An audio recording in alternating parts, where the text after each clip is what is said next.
Hi, everybody. It's Mel Taylor of meltaylormedia.com. We are experts at fixing broken online business models for local media companies. This week's Digital Diagnostic, we're going to take a look at radio, and we ask ourselves, can radio finally get its act together? Can it get out of the digital doldrums?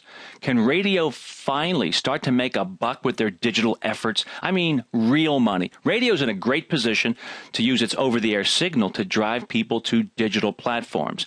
But recently, radio really has been just focusing on stupid stuff, like still talking about HD and making fun and goofing on Pandora and satellite radio. Radio has a great opportunity. A couple of companies know that, like Genesis Communications down there in Central Florida and Merlin Media with some brand new properties in New York and Chicago. They believe they can be the online news leader in their markets. Merlin in Chicago and New York, taking the news format and putting it on the FM band and then pushing people to online. And Genesis Communications in Central Florida, 6 stations, news, talk, and sports, all being rolled up under the URL of newstalkflorida.com. We think these two companies could lead radio into the new digital future. And radio, quite frankly, can't always look to other radio people for ideas when it comes to digital. We got to look outside the box. We got to get some new glasses. Take those blinders off. It's an absolute fact. You will be blown away by doing a digital diagnostic on yourself. I know that sounds kind of creepy, but this is not going to hurt at all. You'd be blown away if you truly knew the competition that was in the field, if you knew who was going after your digital dollars. Do you really know all these new players that are going after your clients right now? Do your reps know? Do your managers know? Do you know? Are you sure that your advertising inventory is friendly, attractive, and compelling? Are you sure the stuff you're selling is the stuff local advertisers want to buy? We bet if we went to your site right now, we'd find at least 5 mistakes that you're making, that someone's convinced you they're not mistakes, or they don't have the time to fix it. And the best practices, a lot of people making money, a lot of online media companies, they're making money right now with proven business models that work. Is the person running your website? Are they running the website the way you would run your broadcast operation? It's really the same rules. It's that simple. It's that easy. Just think like a general manager. Think like an owner. Run digital just like radio. Is the person that's in charge, who's ultimately in charge of your digital efforts, is he always thinking profit first, then operations, then programming? That's the way you run your radio station, in that order. If you are not running your digital efforts like that, profit first, you don't have a digital business. You have a hobby that's a money loser. This guy is one person that's been sticking his neck out for a long time, taking a lot of arrows. That's what pioneers get, a lot of arrows in the back. Okay, we're not a big fan of the mustache, but we like the hat, the Merlin hat. Randy Michaels buys up some properties in New York and Chicago, puts the news format on FM, then hopefully, if everything goes well, drive those listeners to online. I'm going to give Randy a pass here. The website is a typical website. Quite frankly, it stinks. Why would you put a website up when there's no local advertising? You would never turn a radio station on with no local advertising because it would broadcast to the world that you have no local advertising support. Okay, we're going to admit it. We get kind of stoked when we see a radio company breaking away from the herd, because too many broadcasters, they always think they got to go with those same usual vendors of, digital products and services. For their new site, News Talk Florida, well, Genesis broke away from using Triton Media. They wanted a CMS. Genesis needed a CMS, or a content management system, that was a lot better suited for news production and original material and longer form content. Genesis felt that Triton Media could not offer that. The CMS they needed had to be more flexible, easier to use and update, and a lot less expensive to operate. So newstalkflorida.com is built using WordPress. Of course, that's the open source platform that originally started out as a simple blogging platform, right? But now WordPress can be used as a full-blown CMS capable of almost anything. A lot of big media companies already use WordPress.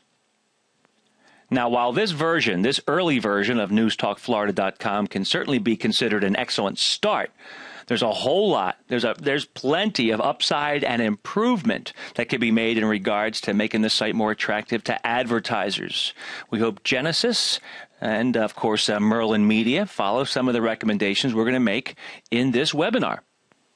Radio needs more out-of-the-box thinking. It's projects like these from Merlin and Genesis that give you some clue as to where broadcasters must eventually end up. The best ideas are going to come from individuals on the front lines, not from some committee meeting or some conference panel session. Radio must look outside of radio. They have to look at the online revenue leaders for clues where to get the money. Radio's got to take off the blindfold. Don't assume that these companies and organizations really know what they're doing. Are they going to lead you to the promised land of internet revenue fulfillment? I don't know about that.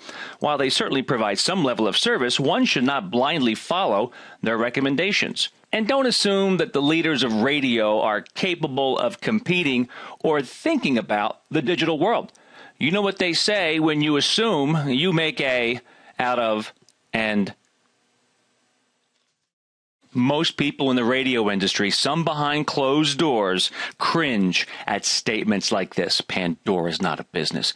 If you're an employee of Clear Channel, we feel for you. You got to wonder if Bob Pittman, your high-profile, past his prime boss, really cares about your future.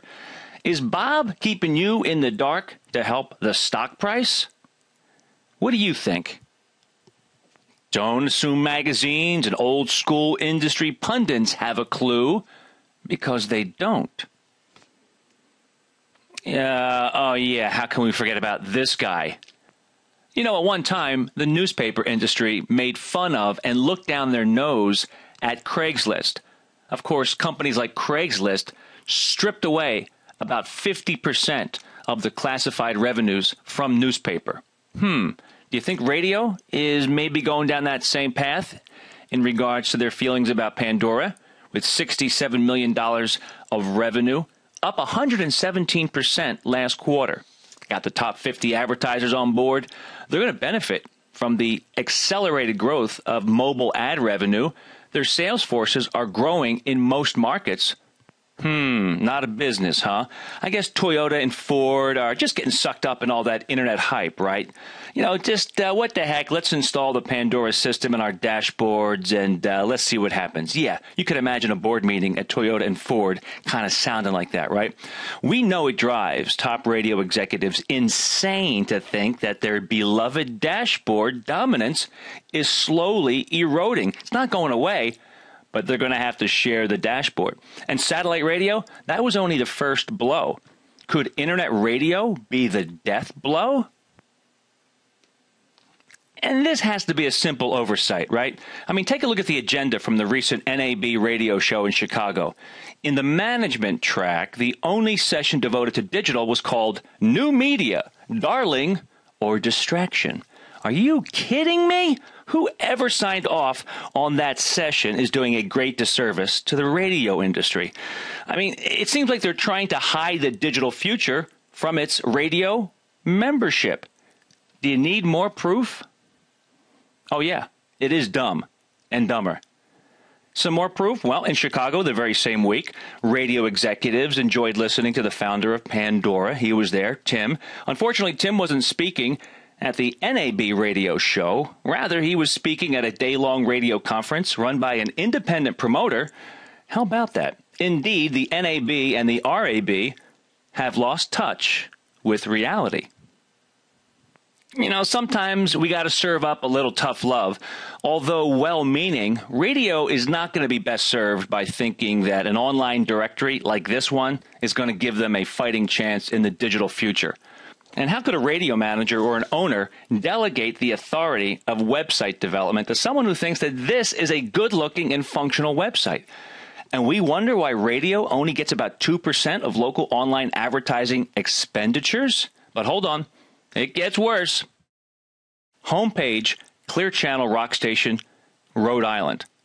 Whoever thought it was a good idea to have a feature and a photograph and a headline called Play Guess the Camel Toe? You know, maybe it's time for a few heads to roll in Rhode Island. I mean, not only does stuff like this put the good name of 94 HJY at risk, but local advertisers like the Toyota dealer right there inside that banner, they would cancel if they saw this. Even if you have a world-class radio station, highly rated, very profitable, why do you think that soft porn on your site is a good business move? This is just one of the many examples where radio still thinks that page views and site traffic has a direct connection to sales and revenue success. It doesn't. Oh, advertisers are going to be interested in sites like this. Advertisers like go-go bars and male enhancement product companies. They'll love advertising here. Radio has to look outside of radio for digital deliverance. I mean, how can radio ever think that a website that looks like this or acts like this could be a real revenue builder? I mean, my 12-year-old nephew has a more professional-looking MySpace page from 7 years ago. Not only are sites like these amateurish at best, they're only being used as a marketing dumping ground, which is okay if that's your goal. This radio station website is not a digital business, it's a money-losing hobby. Ignore this stuff at your own peril. Success, make sure the person in charge is financially motivated. The more money he makes for you, the more money in his pocket. Do not let a salaried executive run your digital operations. Know the competition. Who is trying to take money from you? How can you position against those new competitors? Make sure your website is advertiser friendly. Do you have stuff that local business wants to buy? Refresh your compensation, not just with bonus, but bonus and penalty. And geez, train your people. This is all new stuff. How are they learning all these things? Through osmosis? Train your staff. Who should run the website? Compensation and job security tied to digital profitability. Inject some heavy-duty digital-first DNA into your staff. Make sure your reps, they know what's going on. Do you know where the clients are spending their budgets? Who are your competitors? Run digital like your radio station. Same rules. You know how it works, right? Run it like a general manager. Profit has to come first, followed by operations, then programming, in that order.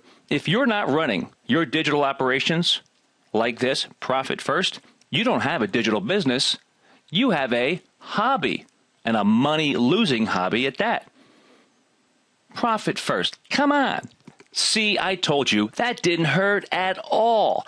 I am Mel Taylor from Mel Taylor Media, and that was the Digital Diagnostic for this week. We fix broken online business models, newspaper, TV, radio, hyperlocal. MelTaylorMedia.com for more details.